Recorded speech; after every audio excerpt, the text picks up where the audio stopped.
దేవునికి స్తోత్రం. హల్లెలూయా. దేవుడు మన జీవితాల్లో ఏది కూడా కోల్పోయేట్టుగా చేసేవాడు కాడు అని జ్ఞాపకం చేస్తున్నాం.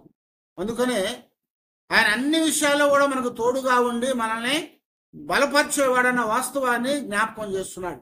ఈరోజు ఈ లెంట్ సీజన్లో 5వ ఆదివారం ఈ యొక్క దినాన దేవుడు మనతో ఉంటే మనకి కొదవలేదు అని చెప్తున్నాడు. దేవుడు మనతో ఉంటే మన జీవితాల్లో ఏది కూడా మనం కోల్పోమని చెప్తా వచ్చాడు.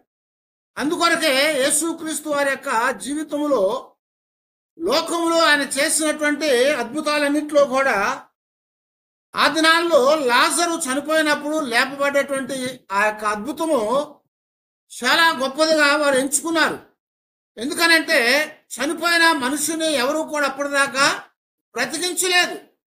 అందువల్ల చనిపోయిన లాజర్ని బ్రతికించడం అనేది ఒక గొప్ప అద్భుతమని వారు ఆ దినాల్లో ఆ యొక్క అద్భుతాన్ని చూసి వారు ఆశ్చర్యపడినట్టుగా దేవుని వాక్యం మనకి ఇక్కడ జ్ఞాపకం చేస్తా ఉంది. వాస్తవానికి చనిపోయిన తర్వాత యూదుల యొక్క సాంప్రదాయం ప్రకారం, నమ్మకం ప్రకారము 3 రోజుల వరకు చనిపోయిన వ్యక్తి యొక్క ఆత్మ అనేది ఆ శరీరం దగ్గరలోనే ఉంటుందని వారు నమ్ముతా ఉంటారు. 3 రోజులు అయిన తర్వాత ఆ ఆత్మ వెళ్ళిపోద్ది. ఆ ఆత్మ వెళ్ళిపోయిన తర్వాత శరీరం అనేది కుళ్ళు పడుతుంది, శరీరం అనేది డీకంపోజ్ అవుతుంది అన్నమాట. అందుకొరకే వారు 3 దినాలకి ఏం చేస్తారంటే సమాధి దగ్గరికి వెళ్ళి ఆ శవాలకి చూసి వారు బ్రతికారా, చనిపోయారా, లేచారా అని చూసుకొని వారు ఆ సుగంధ ద్రవ్యాలు వారికి పూసి వారు వస్తారు. ఎందుకంటే వాళ్ళ యొక్క ప్రియులు వాసన కొట్టడం వాళ్ళకి ఇష్టం లేదు. అయితే ఇక్కడ యేసుక్రీస్తు వారు కూడా లాజరును బ్రతికించడానికి వచ్చినప్పుడు అక్కడ కూడా అదే సంఘటన జరిగింది. యేసు ప్రభు వారు ఆయన దగ్గర ఉంటే ఏది కూడా మనం కోల్పోమని జ్ఞాపకం చేస్తున్నాడు. ఇక్కడ మరియా మార్తల దగ్గరికి ప్రభు వారు వచ్చారు. ఆయన వచ్చినప్పుడు మా యోహాను సువార్తలో 11వ అధ్యాయము 39వ వచనంలో అక్కడ ప్రభు వచ్చి ఆ రాయిని తీయమంటున్నాడు. మార్త అంటుంది కదా, ప్రభువా అతడు చనిపోయి 4 దినములైనది గనుక ఇప్పటికీ వాసన కొట్టునని ఆయనతో చెప్పాను అని రాస్తున్నాడు. ఇక్కడ ఇప్పటికే 4 రోజులు అయిపోయింది. వాస్తవానికి యేసు ప్రభు వారు ఆ పక్కన దగ్గరలోనే ఉన్నారు. ఆ యొక్క లాజరు చనిపోతానికి ముందుగా ఆయన కాయిలా పడ్డాడు, అంటే రోగం చెందాడు. ఆ యొక్క శరీరం అనేది రోగానికి గురైనప్పుడు బాధపడతా ఉన్నటువంటి సమయంలోనే యేసు ప్రభు వారి దగ్గరికి వర్తమానం పంపించారు. వారు వర్తమానం పంపించినప్పుడు ప్రభువారు రాకుండా మరి 2 రోజులు అక్కడే ఉండిపోయాడని చెప్తున్నాడు బైబిల్లో. ఎందుకు అక్కడ ఉండిపోయారయ్యా అంటే ఆయన ఒక అద్భుతాన్ని చూపించాలనుకుంటున్నాడు. ఆయన ఒక గొప్ప బోధన వాళ్ళకి తెలియచేయాలనుకుంటున్నారు. వాళ్ళ జీవితాల్లో వారు లోకానుసారం అనుకున్నవి కాదు, కానీ దైవ సంబంధమైన విషయాలు గొప్పవని వాళ్ళకి చెప్పడానికి ఆయన ఇంకొక 2 రోజులు అక్కడే ఉండిపోయి 4వ రోజున వచ్చారు. ఆయన చనిపోయి 4 దినములైంది కనుక ఇప్పటికీ వాసన కొట్టుతున్నాడని చెప్పి ఆ మార్త చెబుతా ఉందన్నమాట. కానీ ప్రభువు ఉన్నట్లయితే ఏది కోల్పోం. మన జీవితాల్లో మనం దేనిని కూడా నష్టపోమని చెప్తున్నాడు. అయితే ప్రభు ఎందుకు అక్కడ ఇంకా 2 రోజులు ఉండిపోయాడంటే ఆయన ఒక కార్యాన్ని జరిగించాలనుకుంటున్నాడు. లోక సాంప్రదాయం కాదు, కానీ లోక సంబంధమైనటువంటి ఆ యొక్క నడవడి కాదు, కానీ ఆత్మ సంబంధమైన నడవడిలో మనం నడవాలని ఆయన కోరుకుంటా ఉన్నాడు. అందుకోసమే ఇంకో 2 రోజులు ఉండిపోయి 4వ రోజున వచ్చాడు. మార్త అంటుంది, అయ్యా నువ్వు ఇక్కడ ఉంటే వాడు చనిపోయేవాడు కాదు. అందుకు ప్రభు చెప్తున్నాడు కదా, మార్త నువ్వు నమ్మినట్లయితే దేవుని మహిమను నువ్వు చూస్తావు, నువ్వు నమ్మితే దేవుని మహిమను నువ్వు చూస్తావు అని చెప్తే అవంటా ఉంది కదా, అవును ప్రభా చూస్తాను, కానీ ఇప్పుడు కాదు నాయన, తర్వాత ఎప్పుడో చూస్తానని చెప్తా ఉంది. అందుకు యేసు ప్రభా చెప్తున్నాడు కదా, ఇక్కడ ఈ 4 రోజులు అయినప్పటికి కూడా దేవుడు మనతో ఉంటే గొప్ప కార్యాన్ని చేసేవాడు. ఎందుకంటే దేవుని యందు నమ్మకం ఉంచినట్లయితే, దేవునిలో విశ్వాసంతో జీవించినట్లయితే, ఆయన్ని మనం వెంబడిస్తా ఉన్నట్లయితే ఆయన అద్భుతాలు చేసేవాడు. అది అనారోగ్యం కావచ్చు, బలహీనత కావచ్చు, లేకపోతే అది మరణం కూడా కావచ్చు అంటున్నాడు ఇక్కడ. అది దేనికి వచ్చినాయా అంటే ప్రభు చెప్తున్నాడు కదా, ఇది దేవుని యొక్క మహిమార్థంగా కలిగింది అని చెప్పాడు. దేవుని యొక్క మహిమార్థంగా కలిగిందని చెప్తా వచ్చాడు. ఆయన దేవుని కుమారుడుగా లోకానికి వచ్చాడు కనుక ఆయన ద్వారా ఇది ఒక మహిమను చేయాలనుకుంటున్నాడు. అందుకనే అదే యోహాను సువార్తలో 11వ అధ్యాయంలో 4వ వచనంలో మనం గమనిస్తూ ఉంటే అక్కడ రాస్తున్నాడు కదా, యేసు అది విని ఈ వ్యాధి మరణము కొరకు వచ్చినది కాదు కానీ దేవుని కుమారుడు దాని వలన మహిమపరచబడినట్లు దేవుని మహిమ కొరకు వచ్చినది అని చెప్పాడు. హల్లెలూయా. ఆ రోగం అనేది ఎందుకు వచ్చిందంట లాజరుకి? లాజరు ఎందుకు చనిపోయాడంట? దేవునికి మహిమ కలగటానికి అని చెప్తున్నాడు. దేవునికి మహిమ కలగటానికి, దేవునికి మహిమ కలగటానికి లాజరుకి రోగం కలిగింది. లాజరు చనిపోయాడు. ఆ లాజరు చనిపోయాడు కాబట్టి లాజర్ని ఇప్పుడు దేవుడు భౌతికంగా మరణంలో ఉంచి లేపాలి. అది లేపటం ద్వారా ఎవరికి మహిమ కలుగుతుంది? దేవునికి మహిమ కలుగుతుంది. అంతేగాని చచ్చిపోయి లేచిన లాజరుకి కాదు. ఇక్కడ దేవునికి మహిమ కలగటానికి ఆ వ్యాధి కలిగింది అని జ్ఞాపకం చేస్తూ ఉంటాడు. అలాగే యోహాను సువార్తలో మరొక సంఘటన మనం గమనిస్తూ ఉంటాము. యోహాను సువార్త 9వ అధ్యాయం ఇక్కడ యేసు ప్రభువు వారు గుడ్డివాడిని ముట్టాడు. ఆ గుడ్డివాడిని ముట్టినప్పుడు వాడు స్వస్థత పొందాడు. వాళ్ళు అంటున్నారు కదా, ప్రభా వీడు పాపం చేశాడా లేకపోతే వీడి తల్లిదండ్రులు పాపం చేశాడా, ఎందుకు వీడు గుడ్డివాడుగా పుట్టాడయ్యా అని ప్రభువుని అడిగారు శిష్యులు ప్రభువుని అడిగినప్పుడు ప్రభు చెప్పాడు కదా, వాడు పాపం చేయలేదు, వాడి తల్లిదండ్రులు కూడా, వాడిని కన్నవారు కూడా పాపం చేయలేదు, కానీ వీడికి రోగం ఎందుకు వచ్చిందంటే దేవుని క్రియలు వీని యందు ప్రత్యక్షపరచబడినట్లు వీడు గుడ్డివాడుగా పుట్టాను అని చెప్తా వచ్చాడు. ఎందుకట? వాడు ఎందుకు గుడ్డివాడుగా పుట్టాడు? వాడు పాపం చేసే పుట్టకముందే పాపం చేశాడా? వాడు పుట్టకుండా ఎవడు పాపం చేయడు కదా. పాపం జరిగితే పుట్టినాకే పాపం చేస్తాం. వాడి తల్లిదండ్రులు పాపం చేశారో కూడా మనకు తెలియదు. కానీ ప్రభు చెప్తున్నాడు, వీడు పాపం చేయలేదు, వీడిని కన్నవారు కూడా పాపం చేయలేదు, కానీ వీడు ఎందుకు గుడ్డివాడుగా పుట్టాడంటే వీని యందు దేవుని యొక్క క్రియలు కనపరచబడాలని, వీడి ద్వారా దేవునికి మహిమ రావాలని, అందుకొరకే వాడు గుడ్డివాడుగా పుట్టాడు. అయితే ఇక్కడ మనం గమనిస్తూ ఉంటే అప్పటికే యూదులు ఒక ఆజ్ఞ జారీ చేశాడు. ఎవరైనా సరే యేసు అనేటువంటి ఆయనను వెంబడించినట్లయితే, ఎవరైనా యేసు అనేటువంటి ఆయననే మరి ఆరాధించినట్లయితే, ఆయన మాట విన్నట్లయితే వారిని సమాజంలో నుంచి వెలివేయాలని కోరారు. సమాజంలో నుంచి వెలివేయాలని. కానీ ఇక్కడ మనం చూస్తూ ఉంటే సమాజంలోంచి వెలివేస్తారన్న భయంతో ఆ యొక్క తల్లిదండ్రులు చెప్తున్నాడు కదా, వాడు వయసు వచ్చిన వాడయ్యా, వాడైతే గుడ్డోడుగా పుట్టాడు, మాకు అంతే తెలుసు. ఇప్పుడు వాడు చూస్తూ ఉన్నాడు, అంతే తెలుసు. వాడికి ఎవడు కనులు తెరిచాడో మాకైతే తెలియదు, నువ్వెళ్ళి వాడిని అడుగు అని చెప్పేశారు వాళ్ళు. ఆ యూదులు వచ్చి ఆ గుడ్డివాడిని అడిగారు, నీ కనులు ఎవరు తెరిచాడు అని అడిగారు. అందుకు ఆ గుడ్డివాడు చెప్పాడు కదా, యేసు అనేటువంటి ఒక ప్రవక్త వచ్చి నన్ను ముట్టాడు, ఆయన ముట్టడం ద్వారా నేను స్వస్థత పొందాను అని చెప్పినప్పుడు వాళ్ళు మరలా వచ్చి అడిగారట. అందుకు ఆ గుడ్డివాడు అన్నాడు కదా, బాగుపడినటువంటి వాడు, మీరు కూడా వారి శిష్యులు కావాలనుకుంటున్నారా? మీరు కూడా ఆయన్ని వెంబడించాలనుకుంటున్నారా? ఎందుకు ఇన్నిసార్లు నన్ను అడుగుతున్నారని అడిగినప్పుడు నీవే వాడి శిష్యుడు, మేము కాదు అని వాడు చెప్తా ఉంటారు. కనుక యేసు క్రీస్తు వారు మనతో ఉన్నట్లయితే మన జీవితాల్లో ఏది కూడా కోల్పోము అని చెప్తున్నాడు. ఒకవేళ ఏదైనా కోల్పోయినప్పటికీ అది సమృద్ధిగా మరలా నింపబడుతుంది. ఇక్కడ గుడ్డివాడి జీవితంలో దేవుడు ఆ కనులు తెరిచాడు.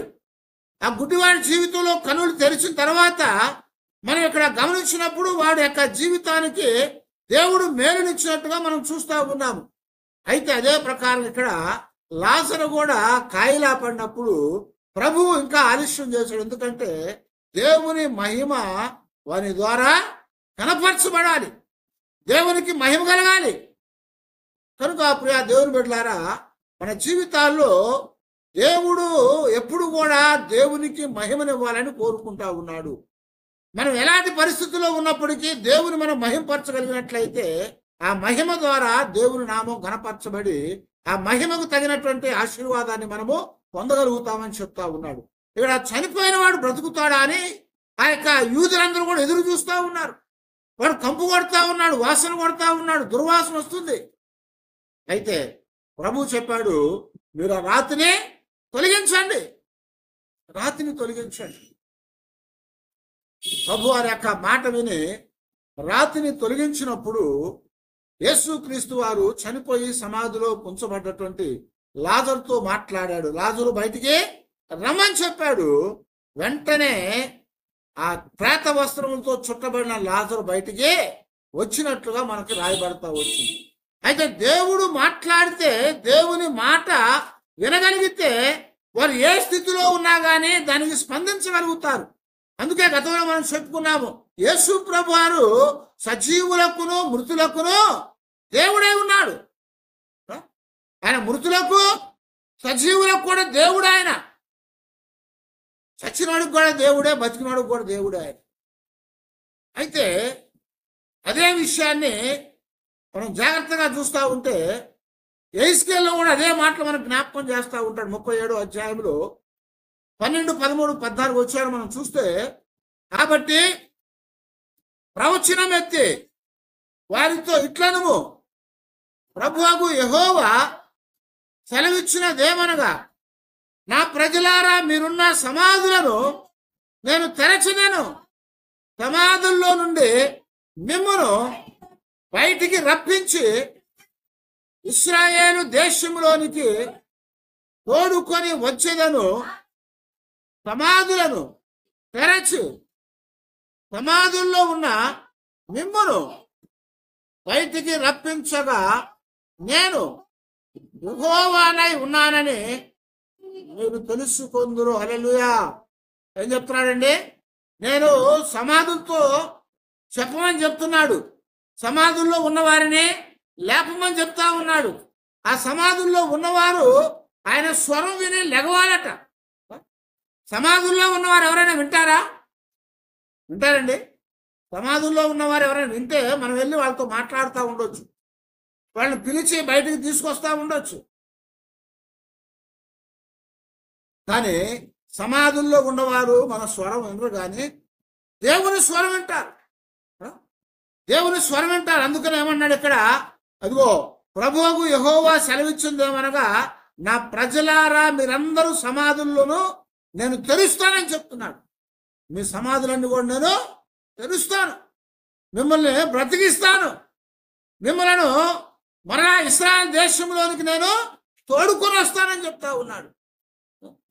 సమాధుల్లో నుంచి దేవుడు లేపేవాడు అని జ్ఞాపకం చేస్తున్నాడు.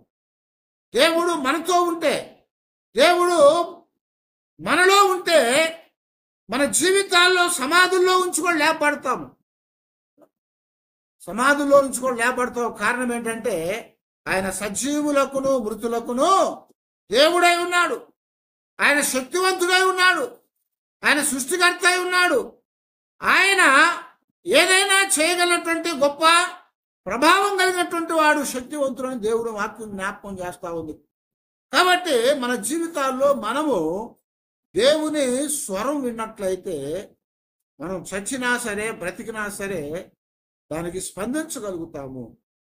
కాబట్టి ఇక్కడ యెహెజ్కేలుతో చెప్తున్నాడు, నువ్వు ఆ సమాధుల దగ్గరకు వచ్చి వాళ్ళతో మాట్లాడు. ఆ సమాధుల్లో ఉన్నవాళ్ళు బ్రతుకుతారా అంటే, ఆ ఎండిపోయిన ఎముకలు బ్రతుకుతాయా అంటే, ఏమో ప్రభా నాకేం తెలుసే నాయన, నీకే తెలుసు, నువ్వే చేయగలవు అని చెప్తున్నాడు. అందుకు ప్రభు చెప్తున్నాడు, నేను సమాధుల్లో నుండి మిమ్మల్ని బయటికి రప్పించి ఇశ్రాయేలు దేశంలోనికి తోడుకొని వస్తాను. నా ప్రజలారా నేను సమాధులను తెరిచి సమాధుల్లో ఉన్న మిమ్మును బయటికి రప్పించదను, బయటికి రప్పించదను అని చెప్తా వచ్చాం. అది ఏ సమాధి అయినా కావచ్చు, ఎలాంటి సమాధి అయినా కావచ్చు. దేవుడు చెప్తున్నాడు, ఆయన మాట ప్రతి వారు వింటారు. ఆయన మాట ప్రతి వారు కూడా వింటారు. అది చెప్పడానికే కిందకి వెళ్ళినాక మనకి జ్ఞాపకం చేస్తూ ఉంటాడు కదా. ఇప్పుడు ఏసుకెళ్ళి తీసుకెళ్ళి ఒక ఎముకల లోయలో పడేశాడు. ఆ ఎముకల లోయలో పడేసి అక్కడ దేవుడు చెప్తున్నాడు, మరి ఇదిగో సమాధుల్లో సరే ఇప్పుడు మరి ఎముకలు లెగుస్తాయా, ఎముకలు లెగుస్తాయా అని అడుగుతున్నాడు. ఇప్పుడు వాళ్ళు అంటున్నారు కదా, ఏసుకెళ్ళి చెప్తున్నాడు, ఏమో ప్రభా నాకు తెలియదు నాయన, నువ్వే చేయగలవని చెప్తున్నావు.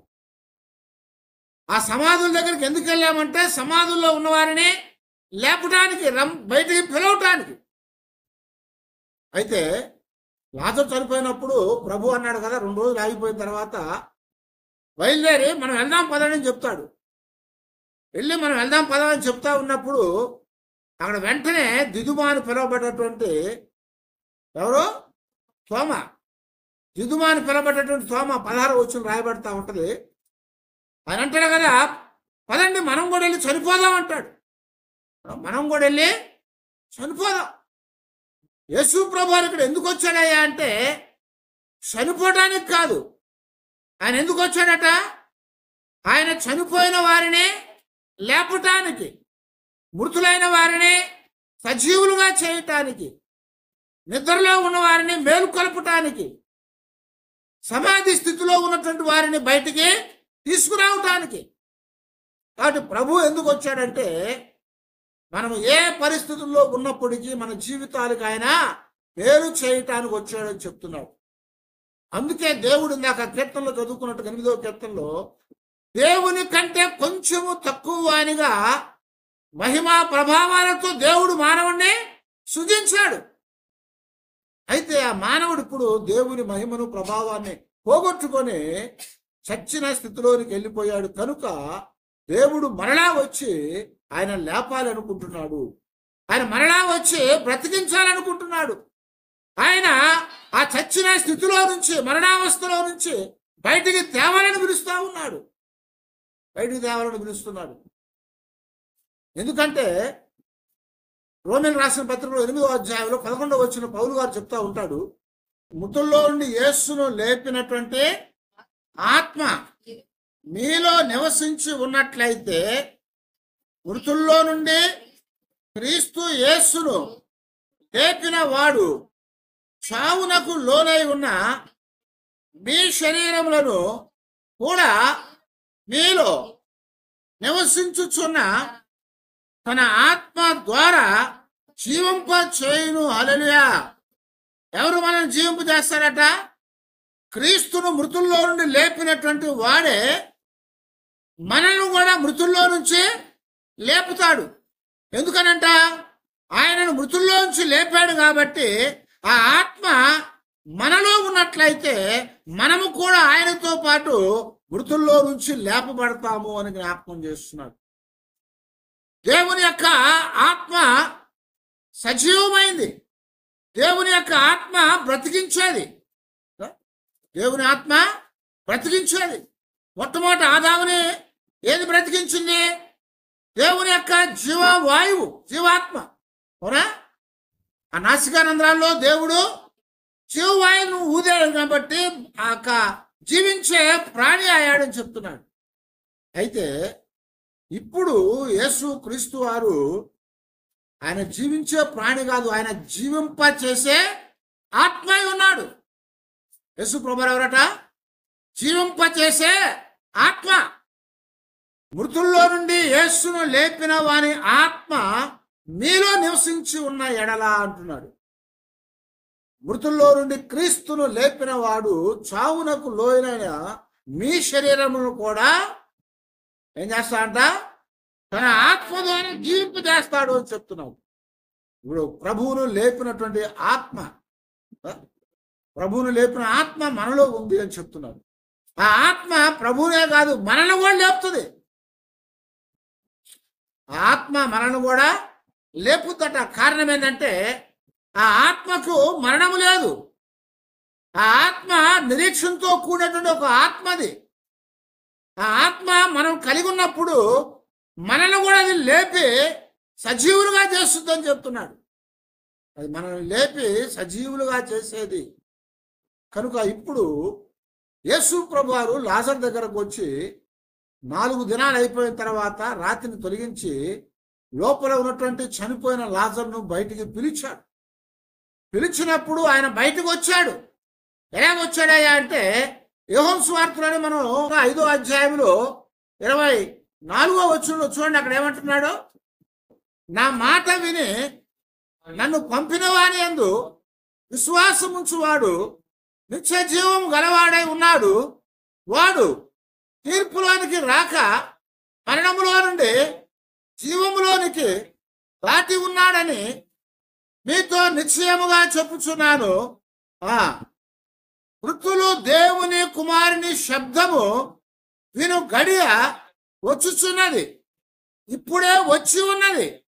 దానిని వినువారు జీవించునని మీతో నిశ్చయముగా చెప్పుచున్నాను. హల్లెలూయా. ఏమన్నా అండి? మృతులు దేవుని కుమారుని యొక్క శబ్దము వినే గడియ వచ్చిందని చెప్తున్నాడు. ఆ గడియ వచ్చింది కనుక అది విన్నటువంటి వారు ఏమవుతారంట? దానిని వినువారు జీవిస్తారు.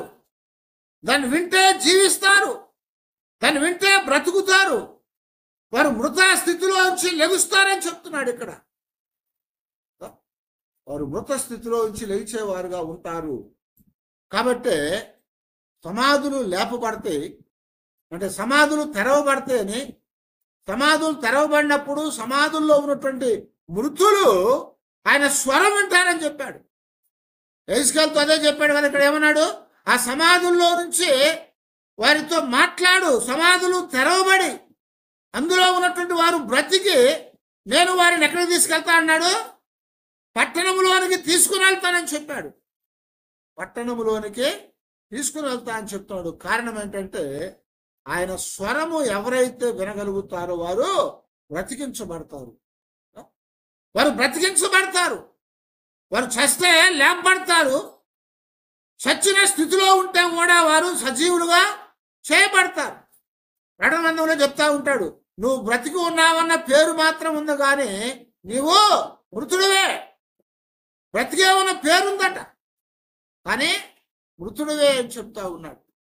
కనుక దేవుని యొక్క సన్నిధిలో దేవుడు మనకి జ్ఞాపకం చేసినట్లుగా యేసు ప్రభువారు ఎందుకు ఆ యొక్క లాజరు జబ్బుతో ఉంటే ఆయన దగ్గరికి వెళ్ళలేదయ్యా అంటే దేవునికి మహిమ దేవాలని. దేవునికి మహిమ దేవాలని. లాజరు జబ్బుతో ఉన్నటువంటి వాడు 3వ రోజున ప్రభు వచ్చి లేపితే ఏమయ్యేది? యూదులందరూ ఏం చెప్పేవాళ్ళు? వాళ్ళ నమ్మకం ఏంటి? విశ్వాసం ఏంటి? 3 రోజులు ఆత్మ ఆ శరీరం దగ్గర ఉంటుందంట. 3 రోజులు చచ్చిపోయిన వాడి యొక్క ఆత్మ ఆ శరీరం దగ్గరే ఉంటుందని వాళ్ళు నమ్ముతారు. కాబట్టి ఇప్పుడు ప్రభు వచ్చి పిలవంగానే వాడు గౌక్కున ప్రభు మాట విన్నాడు ఆ ఆత్మ, అందుకని వాడు శరీరంలోకి వెళ్ళి మళ్ళీ బతికొచ్చాడు అనుకుంటారు. అందుకనే 3వ రోజు రాలేదు, లేదా జబ్బుతో ఉన్నప్పుడు వచ్చి బాగు చేయలేదు, చచ్చిపోయిన వెంటనే వచ్చి లేపలేదు.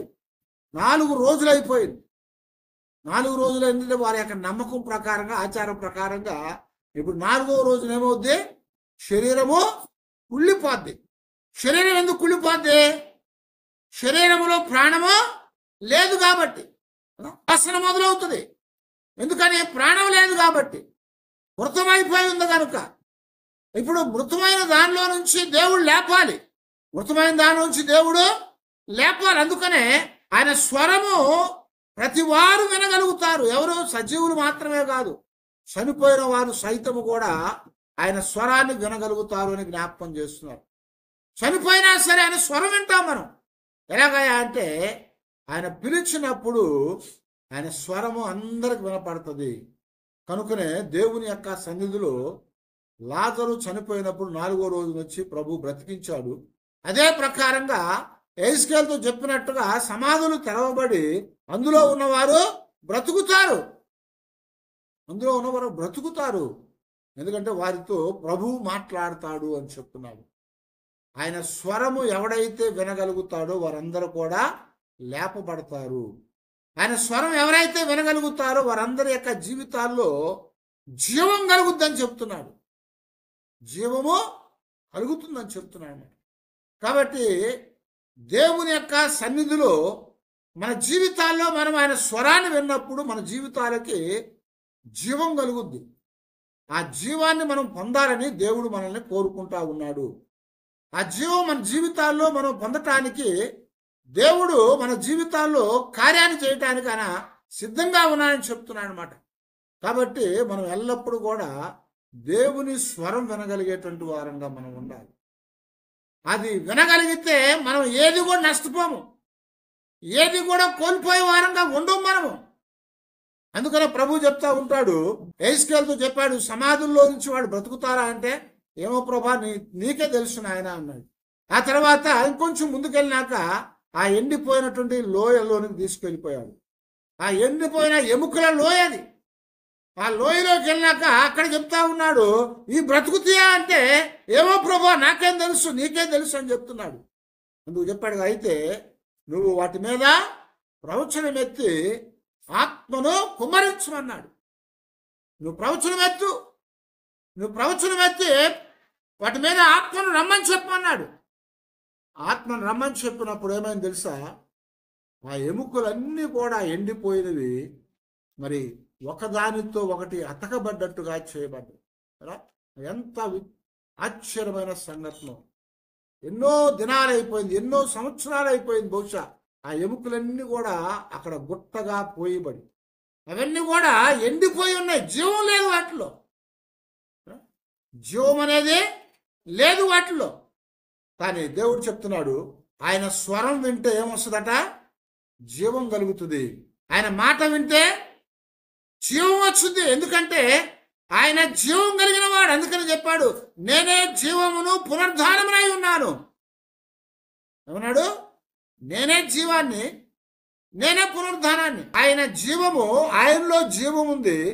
ఆ జీవము మనుషులకు వెలుగై ఉంది కనుక జీవాన్ని ఇచ్చి వారిని వెలిగించడానికి వచ్చాడు. ఎందుకంటే ఆరిపోయిన వారందరిని కూడా వెలిగించడానికి వచ్చాడు. కాబట్టి ఇక్కడ చెప్తున్నాడు కదా, నువ్వు ప్రవచనం ఎత్తి వాటితో మాట్లాడు అని చెప్తా ఉన్నాడు. అప్పుడు చూడండి, అక్కడ 37వ అధ్యాయం యెహెజ్కేలు గ్రంథములో 4వ వచనం దగ్గర నుంచి మనం చూస్తూ ఉంటే, అందుకు ఆయన ప్రవచనం ఎత్తి ఎండిపోయిన ఈ ఎముకలతో పెనుము, ఎండిపోయిన ఎముకలారా యెహోవా మాట ఆలకించుడి. ఈ ఎముకలకు ప్రభు అయిన యెహోవా సెలవిచ్చినదేమనగా, మీరు బ్రతుకున్నట్లు నేను మీ లోనికి జీవాత్మను పంపించుచున్నాను.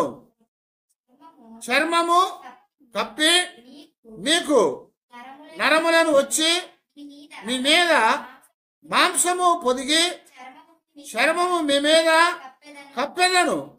మీలో జీవాత్మ నుంచగా మీరు బ్రతుకుదురు. హల్లెలూయా. అప్పుడు నేను యెహోవానై ఉన్నానని మీరు తెలుసుకొందురు అని మాట్లాడుతున్నాడు. ఆయన ప్రవచనం ఎత్తి పలకమన్నాడు. ఆ ప్రవచనం ఎత్తి పలుకుతున్నప్పుడట ఆ ఎముకల మీద చర్మము కప్పబడతా ఉందట, మాంసము పొదగబడతా ఉందట, నరములు అతకబడతా ఉన్నాయట. అదిగో వాటన్నిటిని కూడా పొదగబడినాక చర్మము వాటన్నిటినీ కప్పివేసినాక మీలో జీవాత్మ నుంచగా మీరు బ్రతుకుదురు అని చెప్పాడు. ఎండిపోయి ఎముకలు ఎక్కడెక్కడో ఉండిపోయినాయి. ఎండిపోయిన ఎముకలు అది లోయ గుట్టలుగా పడి ఉన్నాయి అండి. ఒకడు చచ్చిపోయి వాడు చచ్చిపోయినాక ఒక శరీరానికి సంబంధించిన ఎముకలు అనుకోండి, వాటిని ఆ శరీరంలో జాగ్రత్తగా పేర్చవచ్చు మనం కదా, అవునా? ఒకే శరీరానికి సంబంధించిన ఎముకలు మనకు దొరికితే ఆ శరీరంలో ఎముకలు ఎక్కడెక్కడ సెట్ అవుతాయో చూసి మనం పేరుస్తాం. కానీ ఇప్పుడు 1, 2 ఉంది, ఎన్ని ఉన్నాయట, లక్షలు ఉన్నాయి అక్కడ. లెక్కింప సఖ్యము కానీ గొప్ప సైన్యం అయిందని చెప్తాడు తర్వాత. లెక్కింపడానికి కూడా సఖ్యం కానటువంటి గొప్ప సైన్యం అక్కడ చనిపోయారు. అయితే ఇప్పుడు దేవుడు చెప్పాడు, వాటికి ప్రవచనం ఎత్తి పలకమన్నాడు యెహెజ్కేలుని. యెహెజ్కేలు పలికినప్పుడు ఆ ప్రవచనము ద్వారా ఏమైందట, జీవాత్మ వారిలోనికి వెళ్ళింది. అవి దేవుని యొక్క స్వరాన్ని విన్నాయి, దేవుని యొక్క శబ్దాన్ని విన్నాయి. అవి దేవుని శబ్దాన్ని విన్నాయి కనుక వాటిలో ఏది కూడా మరి నష్టపోకుండా సమస్తం కూడా సమకూర్చబడి లేపబడ్డాయి. సమస్తం కూడా సమకూర్చబడి లేపబడ్డాయి. అప్పుడేమైందట, ఆయన ప్రవచనం ఎత్తగానే 7వ వచనం మనం చూస్తూ ఉంటే, ఆయన నాకిచ్చిన ఆజ్ఞ ప్రకారము నేను ప్రవచించుచుండగా గడగడమని ధ్వని ఒకటి పుట్టాను. అప్పుడు ఎముకలు ఒకదానితో ఒకటి కలుసుకొనేను. నేను చూచుచుండగా నరములను మాంసమును వాటి మీదకి వచ్చాను, వాటి పైన చర్మము కప్పెను. అయితే వాటిలో జీవాత్మ ఎంత మాత్రము లేకపోయాను. అప్పుడు ఆయన, నరపుత్రుడా, జీవాత్మ వచ్చినట్లు ప్రవచించి ఇట్లనము, ప్రభువు యెహోవా సెలవిచ్చినదేమనగా, జీవాత్మ నలుదిక్కుల నుండి వచ్చి హతులైన వీరు బ్రతుకున్నట్లు వారి మీద ఊపిరి విడువము. హల్లెలూయా. ఏమన్నా అండి, నలుదిక్కుల్లోంచి జీవాత్మ వచ్చి హతులైన వారి మీద ఊపిరిడమని చెప్పాడు. ప్రవచించగానే ఏమైందట, గడగడ శబ్దం పుట్టింది.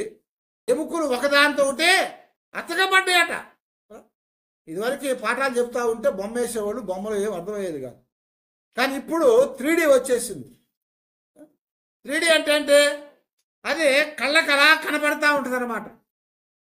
కళ్ళకు కనపడతా ఉంటుంది. ఇక్కడ ఎయిస్కేల్కి 3D చూపిస్తున్నాడు దేవుడు. ఎయిస్కేల్ చూస్తూ ఉండగా ఏమైందట, ఎముకలు దేని ఎముకలు దానికి వచ్చి అతుక్కుపోతా ఉన్నాయి. ఎక్కడ ఎముక అక్కడ సెట్ అయిపోతా ఉంది. ఏ శరీరానికి సంబంధించిన ఎముక వచ్చి ఆ శరీరానికి అతకబడతా ఉంది. ఆ శరీరంలో ఎముకలన్నీ ఒకదాంతో అతుక్కొని ఒక గూడులాగా తయారైపోయింది. ఆ తర్వాత ఏమైందంట, మాంసం వచ్చిందట, నరాలు వచ్చినాయట, చర్మం వచ్చిందట. ఇవన్నీ కూడా కప్పబడి ఏమైంది, కప్పబడినాక వారు శరీరములతో అక్కడ ఉండిపోయారు, చచ్చిన వాళ్ళు. అయితే అప్పుడు అన్నాడు, మళ్ళా జీవాత్మ ఊదంటే నలుదిక్కుల నుండి జీవాత్మ వచ్చి వారిలోనికి వెళ్ళగా వారు బ్రతికారు. హల్లెలూయా. దేవుడు జీవవాయువుని ఊదాడు ఆదాముకి. అలాగే ఇక్కడ దేవుడు కూడా ఎస్కేల్ ద్వారా చెప్తున్నాడు, జీవవాయువును వాటి మీద ఊదు. జీవవాయువును ఊదగానే ఏమైందట, వారందరూ కూడా సజీవులై లేచి లెక్కింప సత్యము కాని మహాసైన్యమై నిలిచిరి. హల్లెలూయా. ఎంతమందట, లెక్కింప సత్యము కాని మహాసైన్యము లేచింది.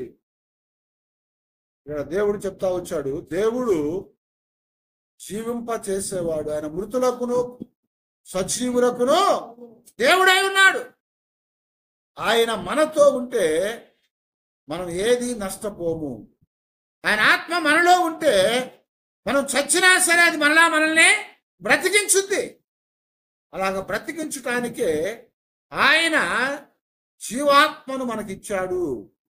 ఆ ఆత్మ మనం కలిగిన వారంగా మనం ఉండాలని చెప్తున్నాడు. ఆ ఆత్మ మనం కలిగిన వారంగా మనం ఉన్నట్లయితే ఆ ఆత్మ ద్వారా మనం ఎల్లప్పుడూ కూడా జీవింప చేయబడతాము. అలాగా జీవింప చేయటానికే యేసు క్రీస్తు వారి లోకంలోనికి వచ్చాడు. చనిపోయిన వాడిని తిరిగి మళ్ళా బ్రతికించడానికి, చనిపోయిన వాడిని బ్రతికించడం మాత్రమే కాదు, వాడిదిగో తీర్పులోనికి రాకుండా వారిని మరములో నుంచి జీవంలోనికి దాటించడానికి వచ్చాడని చెప్తున్నాడు. కాబట్టి ఎండిపోయిన ఎముకల స్థితిలో ఉన్నా సరే, చచ్చిపోయిన స్థితిలో ఉన్నా సరే, నిద్రావస్థలో ఉన్నా సరే, దేవుడు జ్ఞాపకం చేస్తున్నాడు, నేను మిమ్మలను బ్రతికించేవాడిని. మీరు నాతో ఉంటే, నేను మీతో ఉంటే మీ జీవితాల్లో ఏది నష్టపోరని చెప్తున్నాడు, ఏది కూడా కోల్పోరు. కనుక ఈ యొక్క లెంట్ సీజన్లో 5వ ఆదివారం రోజున దేవుడు మనకు జ్ఞాపకం చేస్తున్నాడు కదా, ప్రభువుని మనం కలిగి ఉండాలి అని చెప్తున్నాడు. ప్రభువుని మనం కలిగి ఉన్నప్పుడు మన జీవితాలకి ఆయన జీవాన్ని ఇచ్చేవాడు. ఆ జీవం అనేది మనల్ని ఎప్పుడు కూడా బ్రతికింపజేసేది. ఆ జీవాత్మ ఉంటే చచ్చిపోతారా ఇంకా? ఆ? జీవాత్మ అనేది ఉంటే ఎప్పటికీ మరణం అనేది లేదు. అందుకని చనిపోయినా సరే వాడు బ్రతుకును, చచ్చిపోయినా బ్రతుకుతామంటున్నాడు. అలాంటి గొప్ప కార్యము చేయటానికి యేసు ప్రభువారు ఈ లోకానికి వచ్చాడు. ఆయన దేవుని యొక్క సన్నిధిలో నుంచి ఆ జీవాన్ని మనకి ఇవ్వటానికి, మన జీవితాల్లో ఏది కూడా మనం నష్టపోకుండా, కోల్పోకుండా, సమస్తం కూడా మనం కలిగి జీవించేటట్లుగా దేవుడు ఆ కృపను ఇవ్వటానికి వచ్చాడు. కాబట్టి మనం అందరం కూడా ఆ ప్రభువులో మనం జీవించాలని, ఆ ఆత్మ మనలో ఉండేట్టుగా మనం చూసుకోవాలని దేవుడు జ్ఞాపకం చేస్తున్నాడు. కాబట్టి దేవా, నీ ఆత్మను మాతో ఉంచు నాయన, నీ జీవాత్మను మాతో ఉంచు ప్రభా.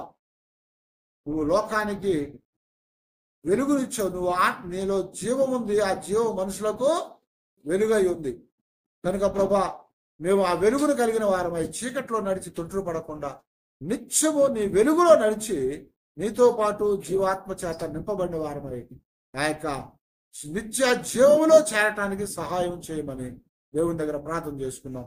అందరూ తల ఉంచి దేవుని దగ్గర ప్రార్థన చేసుకున్నాం.